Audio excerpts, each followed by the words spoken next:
Sahabat risalah kehidupan. Semoga sahabat selalu dalam lindungan Allah dan segala hajat yang dilangitkan secepatnya terkabul. Langit dan bumi menjadi saksi bisu akan sebuah kisah penciptaan yang agung, manusia pertama yang mulia, yang diciptakan dengan kasih dan kebijaksanaan Allah Subhanahu wa Ta'ala. Manusia pertama yang diciptakan oleh Allah dengan tangannya sendiri untuk mengemban amanah sebagai nabi pertama yang dipilih Allah guna menyampaikan tauhid sekaligus menjadi pemimpin pertama di muka bumi. Allah memberitahukan keinginannya untuk menciptakan Adam dan keturunannya yang saling menggantikan peran satu sama lain. Dalam surat Al-Baqarah ayat 30, Allah berfirman, "Ingatlah ketika Tuhanmu berfirman kepada para malaikat, sesungguhnya aku hendak menjadikan seorang khalifah di muka bumi." Mereka berkata, "Mengapa engkau hendak menjadikan khalifah di bumi itu orang yang akan membuat kerusakan padanya dan menumpahkan darah? Padahal kami senantiasa bertasbih dengan memuji engkau dan mensucikan engkau." Tuhan berfirman, "Sesungguhnya aku mengetahui apa yang tidak kamu ketahui." Para malaikat bertanya untuk mencari tahu dan mengungkap hikmah di balik penciptaan Adam dan keturunannya. Bukan untuk membantah, menghina, atau mendengki terhadap keturunan Adam seperti yang dipahami oleh sebagian mufasir. Mereka berkata, "Apakah engkau hendak menjadikan orang yang merusak dan menumpahkan darah di sana?" Sebelum saya melanjutkan, mohon tonton video ini sampai selesai agar tidak ada kesalahpahaman dalam memahami isi cerita. Jangan lupa subscribe, like, dan berikan komentar positif agar kisah ini semakin naik dan tersebar. Sahabat risalah kehidupan. Kerusakan dan pertumpahan darah sudah pernah terjadi sebelum Adam diciptakan. Hal itu dilakukan oleh para jin dan hen, sekelompok jin. Jin sudah ada 2000 tahun sebelum Adam diciptakan. Mereka saling menumpahkan darah hingga akhirnya Allah mengirim pasukan malaikat untuk menghalau mereka ke semenanjung-semenanjung lautan. Menurut pendapat lain, para malaikat mengatakan hal tersebut karena mereka tahu bahwa makhluk yang diciptakan dari unsur bumi biasanya berwatak seperti itu. Namun Allah menjawab pertanyaan para malaikat, "Aku mengetahui apa yang tidak kamu ketahui," yakni mengetahui maslahat besar di balik penciptaan manusia yang tidak mereka ketahui. Maksudnya, di antara manusia akan muncul para nabi, rasul, siddiqin, dan syuhada. Allah menjelaskan sisi kemuliaan Adam terkait ilmu yang melebihi malaikat. Dan dia ajarkan kepada Adam nama-nama benda semuanya. Allah menciptakan Adam dengan tangannya sendiri sebagai bentuk penghormatan kepadanya. Dia menciptakan Adam dari tanah liat kering, dari lumpur hitam yang diberi bentuk, kemudian meniupkan ruh ciptaannya pada Adam. Ketika ruh ditiupkan, Adam bersin dan mengucapkan, "Alhamdulillah," memuji Allah atas izinnya. Allah kemudian menjawab, "Semoga Rabbmu merahmatimu. Hampirilah segolongan malaikat yang sedang duduk, lalu ucapkan salam kepada mereka." Adam kemudian mengucapkan, "Assalamualaikum." Para malaikat menjawab, "Waalaikumsalam warahmatullah." Setelah itu, Adam kembali menghadap Rabbnya. Allah berfirman, "Itulah ucapan salammu dan ucapan salam antara kamu dan mereka." Lalu Allah berfirman dengan kedua tangannya menggenggam, "Pilihlah mana saja yang kau kehendaki." Adam berkata, "Aku memilih tangan kanan Rabbku." Kedua tangan Allah adalah kanan dan penuh berkah. Setelah itu, Allah membuka kedua telapak tangannya. Di dalamnya ada Adam dan seluruh keturunannya. Adam bertanya, "Ya Rabb, siapa mereka?" Allah menjawab, "Mereka adalah keturunanmu." Usia masing-masing keturunan Adam tertulis di antara kedua mata mereka. Di antara mereka ada seorang yang memiliki cahaya paling terang, tetapi usianya hanya 40 tahun. Adam bertanya, "Ya Rabb, siapa dia?" Allah menjawab, "Dia anakmu, Daud." Allah menetapkan usianya 40 tahun. Nabi Adam alaihissalam berkata, "Ya Rabb, tambahkan usianya." Allah menjawab, "Itu sudah ditetapkan untuknya." Nabi Adam alaihissalam berkata, "Aku tambahkan 60 tahun dari usiaku." "Baik, silakan kau tinggal di surga," jawab Allah. Nabi Adam alaihissalam kemudian tinggal di surga selama yang dikehendaki Allah. Nabi Adam alaihissalam selalu menghitung usianya. Suatu ketika, malaikat maut datang. Nabi Adam alaihissalam berkata kepadanya, "Kau terburu-buru, Allah menetapkan usiaku 1000 tahun. Malaikat menjawab, "Betul, tapi 60 tahun diantaranya sudah kau berikan untuk anakmu Daud." Nabi Adam alaihissalam mengingkari hingga keturunannya memiliki sifat ingkar. Nabi Adam alaihissalam lupa hingga keturunannya pun memiliki sifat lupa. Sejak saat itu diperintahkan untuk membuat catatan dan menghadirkan sejumlah saksi. Nabi Adam alaihissalam diciptakan dari tanah yang diambil dari berbagai hamparan bumi. Warna-warni tanah tersebut menjadi alasan mengapa keturunan Nabi Adam alaihissalam lahir dengan beragam warna kulit hingga saat ini. Variasi ini mencerminkan kebesaran Allah Subhanahu wa Ta'ala dalam menciptakan keanekaragaman manusia. Tinggi Nabi Adam alaihissalam 60 hasta atau sekitar 27,43 meter yang sering dibulatkan menjadi 30 meter dengan lebar 7 hasta. Hal ini sejalan dengan penelitian yang dimuat dalam jurnal Hamadaha Yisrael Beanglit Velvrit yang menyatakan tinggi rata-rata manusia zaman dahulu 90 kaki atau sekitar 27,43 meter.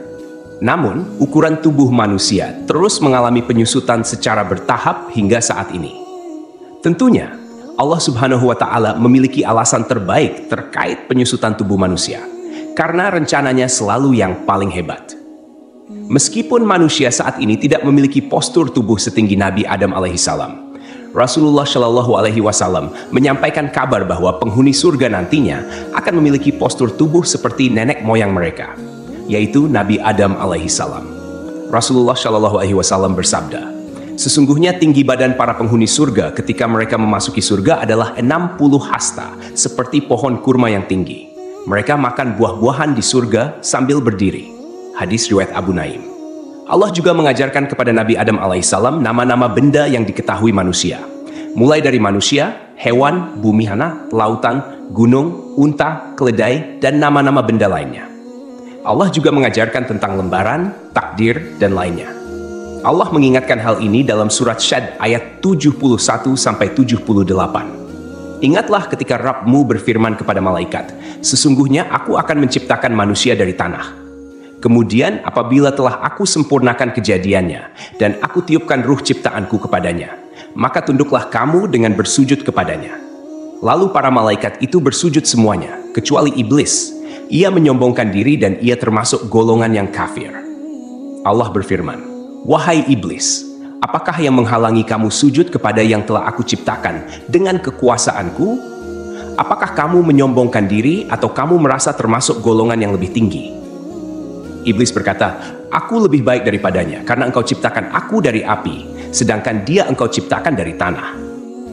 Iblis memberikan alasan yang sama sekali tidak berguna, bahkan alasannya itu lebih besar dosanya dibanding perbuatannya. Allah menjawab, "Kalau begitu, keluarlah kamu dari surga. Sesungguhnya kamu adalah makhluk yang terkutuk, dan sungguh kutukanku tetap atasmu sampai hari pembalasan." Iblis berkata, "Ya Tuhanku, tangguhkanlah aku sampai pada hari mereka dibangkitkan." Allah menjawab, "Maka sesungguhnya kamu termasuk golongan yang diberi penangguhan sampai pada hari yang telah ditentukan waktunya, yakni hari kiamat." Iblis berkata, "Demi kemuliaanmu, pasti aku akan menyesatkan mereka semuanya, kecuali hamba-hambamu yang terpilih di antara mereka." Allah berfirman, "Maka yang benar adalah sumpahku. Dan hanya kebenaran itulah yang aku katakan. Sungguh, aku akan memenuhi neraka jahanam dengan kamu dan dengan orang-orang yang mengikutimu di antara mereka semuanya." Hasan al-Basri menuturkan, iblis sama sekali bukan golongan malaikat. Pada mulanya, iblis berasal dari golongan jin. Namun ketika mereka berbuat onar di bumi, Allah Subhanahu wa Ta'ala mengutus sepasukan malaikat untuk membunuh dan mengusir mereka ke semenanjung-semenanjung lautan. Iblis termasuk di antara jin yang ditawan, kemudian dibawa naik ke langit dan singgah di sana. Saat para malaikat diperintahkan untuk bersujud, iblis enggan menuruti perintah itu. Ibnu Mas'ud menyatakan, iblis pada mulanya adalah pemimpin para malaikat di langit paling bawah. Ibnu Abbas menambahkan, namanya Azazil. Riwayat lain menyebutkan, namanya Harits. Ada juga yang menyatakan bahwa iblis berasal dari salah satu golongan malaikat bernama jin, yang bertugas menjaga surga. Ia termasuk yang paling mulia, paling banyak ilmu dan ibadah di antara mereka, serta memiliki 4 sayap. Namun, kemudian Allah Subhanahu wa Ta'ala mengubah wujudnya menjadi setan yang terkutuk. Iblis turun dan keluar meninggalkan kedudukan mulia yang ia raih karena ibadahnya, bahkan menyamai tingkatan para malaikat dalam ketaatan dan ibadah. Semua kemuliaan itu tercabut dan lenyap karena kesombongan, kedengkian, dan penolakannya terhadap perintah Rabb. Akhirnya, ia diturunkan ke bumi dalam keadaan hina dan terusir. Iblis dikeluarkan dari surga, sedang Adam alaihi salam ditempatkan di surga. Adam berjalan di sana seorang diri tanpa seorang istri untuk mendampinginya agar merasa senang. Adam lalu terlelap sesaat, dan ketika bangun, ia mendapati seorang wanita duduk di dekat kepalanya. Wanita itu diciptakan Allah dari tulang rusuk Adam. Adam bertanya, "Kamu siapa?" Wanita itu menjawab, "Aku seorang wanita." Adam bertanya lagi, "Kenapa kau diciptakan?" Wanita itu menjawab, "Agar kau merasa senang padaku." Para malaikat kemudian bertanya kepada Adam, karena mereka mengetahui luasnya ilmu Adam. "Siapa namanya, wahai Adam?" Nabi Adam alaihissalam menjawab, "Namanya Hawa." Para malaikat bertanya lagi, "Kenapa disebut Hawa?" Nabi Adam menjawab, "Karena ia diciptakan dari benda hidup." Hawa diciptakan dari tulang rusuk sebelah kiri yang paling pendek saat Adam alaihissalam tertidur. Kemudian tulang tersebut diganti dengan daging. Setelah Hawa diciptakan, ia hidup bersama Adam alaihissalam di surga. Di surga tersebut, Adam dan Hawa memperoleh bimbingan, tuntunan, perintah, dan larangan dari Allah Subhanahu wa Ta'ala sebagaimana yang diberikan kepada umat manusia di dunia. Allah mengizinkan keduanya menikmati segala jenis makanan di surga, kecuali buah dari pohon terlarang. Para mufasir memiliki berbagai pendapat terkait pohon dan buah terlarang ini. Sebagian ulama berpendapat bahwa yang dimaksud adalah pohon anggur. Orang-orang Yahudi menyebutkan bahwa pohon tersebut adalah gandum, sementara sebagian ulama lainnya mengatakan buah itu adalah kurma. Abu Aliyah menyatakan siapapun yang memakan buah pohon tersebut pasti mengeluarkan hadats, dan di surga tidak pantas ada hadats. Perbedaan pendapat ini intinya hampir sama. Allah sengaja tidak menyebutkan buah apa yang dimaksud, karena andai ada maslahat di balik penyebutan namanya, tentu sudah disebutkan oleh Allah. Kemudian, iblis berusaha mengeluarkan Adam dan Hawa dari surga karena iri terhadap kemuliaan yang Allah berikan kepada mereka. Iblis memang dilarang masuk surga dengan cara baik-baik, tetapi ia menyusup ke dalamnya dengan cara yang hina.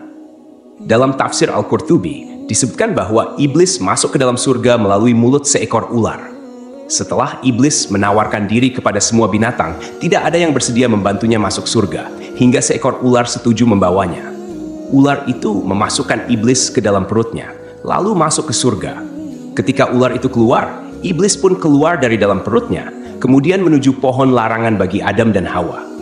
Dengan tipu daya, bujuk rayu, dan bisikan jahat, iblis berkata kepada Adam, "Wahai Adam, maukah aku tunjukkan kepadamu sebuah pohon yang jika kau makan buahnya, kau akan kekal dalam kenikmatan yang kau rasakan, dan kau akan tetap berada dalam kerajaan yang tiada akan pernah lenyap?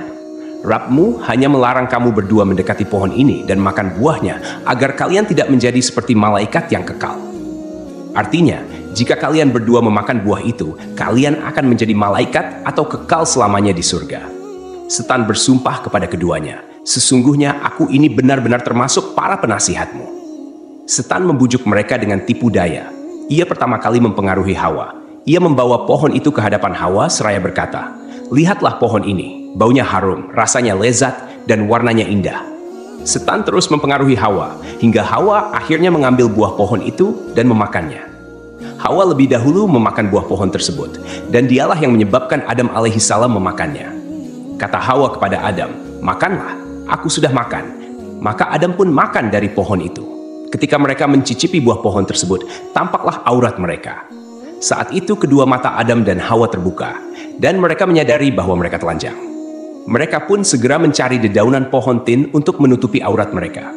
Melihat auratnya, Adam berlari di surga, hingga sebuah pohon mengait rambutnya.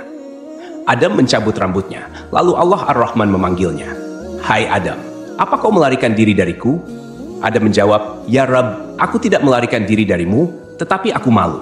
Jibril kemudian melepas tiara dari kepala Adam, dan Mikail melepas mahkota dari keningnya.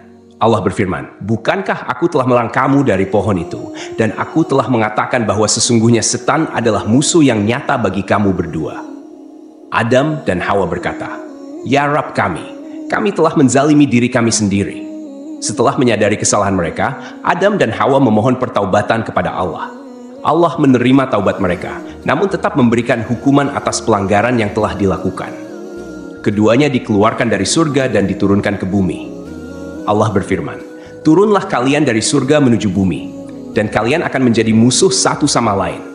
Kalian akan memiliki tempat tinggal di bumi sampai batas waktu tertentu. Al-A'raf. Ular yang membawa iblis ke dalam surga juga dilaknat. Kakinya dilenyapkan sehingga menjadi bagian dari perutnya dan dijadikan permusuhan antara ular dengan manusia. Karena itulah kita diperintahkan untuk membunuh ular. Rasulullah Shallallahu Alaihi Wasallam bersabda, hari terbaik yang matahari terbit pada hari itu adalah hari Jumat. Pada hari itu Adam diciptakan, pada hari itu ia dimasukkan ke surga, dan pada hari itu ia dikeluarkan darinya. Para ulama memiliki pendapat berbeda mengenai lokasi diturunkannya Adam dan Hawa di bumi. Pendapat mayoritas menerima bahwa Adam dan Hawa diturunkan di dua tempat yang berbeda, lalu kemudian bertemu di Arafah. At-Tabari, At-Tabrani, Abu Nuaim, dan Ibnu Asakir meriwayatkan bahwa Adam alaihissalam diturunkan ke bumi di India. Pendapat ini berdasarkan hadis dari Abdullah bin Umar dan Abdullah bin Abbas. Sementara itu, menurut pendapat ini, Hawa diturunkan di Jeddah. Riwayat lain menyebutkan bahwa Adam dan Hawa diturunkan di Syafa dan Marwah. Adam di Syafa, sedangkan Hawa di Marwah. Al-Auza'i meriwayatkan bahwa Adam tinggal di surga selama 100 tahun. Riwayat lain menyebutkan bahwa ia tinggal selama 60 tahun, menangisi surga selama 70 tahun, menangisi kesalahannya selama 70 tahun, dan menangisi anaknya yang terbunuh selama 40 tahun. Hadis riwayat Ibnu Asakir menyebutkan bahwa hari penciptaan Adam dan hari ia dikeluarkan dari surga sama-sama terjadi pada hari Jumat. Jika hari itu dihitung dengan ukuran hari dunia, maka pendapat ini masih memerlukan kajian lebih lanjut. Sebagian ulama mengatakan bahwa jika Adam dikeluarkan dari surga pada hari yang berbeda dengan hari ia diciptakan, atau jika ukuran hari di surga setara dengan 6.000 tahun hari dunia, sebagaimana yang diriwayatkan dari Ibnu Abbas, Mujahid, dan Dahak, serta dipilih oleh Ibnu Jarir, maka Adam tinggal di surga dalam jangka waktu yang sangat lama. Ibnu Jarir menjelaskan bahwa Adam diciptakan pada saat-saat terakhir hari Jumat, yang lamanya setara dengan 83 tahun 4 bulan dalam hitungan waktu dunia. Karena pada saat Adam masih berbentuk tanah yang berwujud dan ruh belum ditiupkan, ia bertahan selama 40 tahun dalam kondisi seperti itu. Selanjutnya, Adam berada di surga sebelum diturunkan dari sana selama 43 tahun. Wallahu alam. Allah menurunkan Adam dari surga ke bumi dan mengajarkan segala kerajinan padanya. Allah membekali Adam dengan buah surga, hanya saja buah-buahan dunia berubah, sementara buah-buahan surga tidak berubah. Allah berfirman, "Wahai Adam, sungguh aku memiliki tanah haram tepat sejajar dengan arsiku, maka pergilah lalu bangunkan sebuah rumah untukku di sana, lalu kelilingilah rumah itu seperti para malaikat mengelilingi arsiku." Allah kemudian mengutus seorang malaikat kepada Adam, memberitahukan tempatnya, mengajarkan manasik-manasiknya padanya, dan menyampaikan padanya bahwa setiap ayunan langkah kaki Adam menjadi ibadah yang mendekatkan diri padanya setelah itu. Diriwayatkan pula dari Ibnu Abbas, makanan pertama yang dimakan Adam di bumi berawal dari Jibril. Jibril datang dengan membawa 7 biji gandum. Adam bertanya, "Apa ini?" Jibril menjawab, "Ini adalah pohon yang dilarang untuk kau makan, lalu kau makan." "Apa yang harus aku lakukan dengan biji-bijian itu?" tanya Adam. "Tanamlah di bumi," jawab Jibril. Adam kemudian menanam biji-bijian gandum tersebut. Berat setiap bijinya lebih dari berat 100.000 biji gandum dunia. Gandum kemudian tumbuh. Adam lalu memanennya. Setelah itu Adam memisahkan kulit dan isi biji-biji gandum, kemudian menampi. Setelah itu ia tumbuk, membuat adonan, dan ia jadikan roti. Setelah melalui jerih payah yang cukup melelahkan, Adam memakannya. Pakaian pertama Adam dan Hawa berasal dari bulu domba. Adam menggerus bulu-bulu domba, lalu ia tenun dan dibuat jubah untuk ia kenakan, serta baju panjang dan kerudung untuk Hawa. Setelah bertemu dan kembali menjalani kehidupan berdua sebagai pasangan suami istri, mereka dikaruniai keturunan. Saat itu, setiap Hawa akan melahirkan, akan selalu lahir anak kembar laki-laki dan perempuan. Kelahiran anak kembar pertama diberi nama Kabil dan Iklima. Kemudian kelahiran anak kembar kedua diberi nama Habil dan Labuda. Ketika anak-anak Nabi Adam dan Hawa tumbuh dewasa, mereka pun memiliki karakter dan sifat yang berbeda. Kabil mempunyai sifat yang keras, sedangkan Habil mempunyai sifat yang lebih lemah lembut dan sabar. Kemudian, anak perempuan Iklima menjadi remaja yang memiliki paras yang cantik, sementara Labuda biasa-biasa saja. Seiring bertambahnya usia, mereka mulai tertarik pada lawan jenis. hingga Allah menurunkan kepada Nabi Adam dan Hawa bahwa keempat anaknya harus dinikahkan sesuai aturan yang tidak memperbolehkan pernikahan dengan anak kembar. Dengan kata lain, Qabil tidak bisa menikah dengan Iklimah. Begitupun Habil yang tidak bisa menikahi Labuda. Setelah Nabi Adam menyampaikan aturan pernikahan kepada saudara kembarnya, ternyata Qabil menolak dan ingin menikahi Iklimah. Qabil tak segan melontarkan kata-kata yang kurang pantas kepada ayahnya dan mengatakan, "Saya lebih berhak untuk Iklimah dan Habil pun lebih berhak dengan saudari perempuan sekandungnya." Ketentuan ini bukan dari Allah, tapi hanya akal-akalanmu saja. Demikianlah Qabil berteriak dengan marah. Untuk menyelesaikan perselisihan antara anak laki-lakinya sendiri, Nabi Adam mengajukan solusi, yaitu Qabil dan Habil harus berkurban. Kurban yang diterima di sisi Allah akan menentukan siapa yang berhak menikahi Iklimah. Setelah itu, Adam pergi untuk menunaikan ibadah haji ke Mekkah dan menitipkan anak-anaknya kepada langit. Kemudian Adam berkata kepada langit, "Jagalah anak-anakku sebagai amanat." Namun, langit enggan menerima permintaannya itu. Adam kemudian menitipkan anak-anaknya kepada bumi dan gunung, tetapi mereka semua menolak. Qabil justru menerima permintaan ayahnya untuk menjaga saudara-saudaranya. Maka Adam berkata kepada Qabil, "Ya, pergilah engkau. Kelak bila engkau kembali, engkau akan menjumpai keluargamu seperti yang engkau sukai." Setelah Adam berangkat, mereka berdua melakukan kurban. Qabil, seorang petani sombong, menyiapkan seikat gandum dengan kualitas yang jelek. Sedangkan Habil, seorang peternak, menyiapkan seekor kambing gemuk untuk dikorbankan. Kurban keduanya disimpan di tengah lapangan. Dan tak lama kemudian, Allah menurunkan api yang memakan kurban Habil, sementara kurban milik Qabil dibiarkan. Artinya, Allah menerima kurban Habil dan Habil diperbolehkan menikah dengan Iklimah. Suatu malam, Habil tidak kunjung pulang mengembala kambing. Adam kemudian mengutus Qabil untuk melihat apa yang membuatnya terlambat pulang. Setelah mencari-cari, Qabil bertemu Habil. Qabil berkata pada Habil, "Kurbanmu diterima sementara kurbanku tidak." Habil menyahut, "Sesungguhnya Allah hanya menerima amal dari orang yang bertakwa. Sungguh, jika engkau, Qabil, menggerakkan tanganmu kepadaku untuk membunuhku, aku tidak akan menggerakkan tanganku kepadamu untuk membunuhmu. Aku takut kepada Allah, Rabb seluruh alam." Habil sebenarnya lebih kuat dari Qabil. Namun rasa berdosa mencegah Habil menggerakkan tangannya untuk membalas perlakuan serupa yang akan dilakukan saudaranya. "Sesungguhnya, aku ingin agar engkau kembali dengan dosa, membunuhku dan dosamu sendiri. Maka engkau akan menjadi penghuni neraka," ujar Habil. Qabil marah saat itu dan memukulkan benda tumpul yang ia bawa hingga Habil meninggal dunia. Peristiwa itu menjadi pembunuhan pertama di bumi. Kemudian, Iblis segera datang menemui Hawa dan berkata, "Hai Hawa, sesungguhnya Qabil telah membunuh Habil." Maka Hawa berkata kepadanya, "Celakalah kamu, apakah yang dimaksud dengan terbunuh itu?" Iblis menjawab, "Tidak makan, tidak minum, dan tidak bergerak." Hawa menjawab, "Kalau demikian, itu artinya mati." Iblis berkata, "Memang itulah mati." Maka Hawa menjerit hingga Adam masuk menemuinya, dan ia masih dalam keadaan menangis dan menjerit. Lalu Adam mengulangi lagi pertanyaannya, dan Hawa masih tidak menjawab. Maka Adam berkata, "Mulai sekarang kamu dan semua anak perempuanmu menjerit, dan aku serta semua anak lelakiku berlepas diri dari perbuatan itu." Karena ketakutan dan bingung, Qabil tidak tahu bagaimana cara menyembunyikan Habil yang sudah mati dan tidak hidup lagi.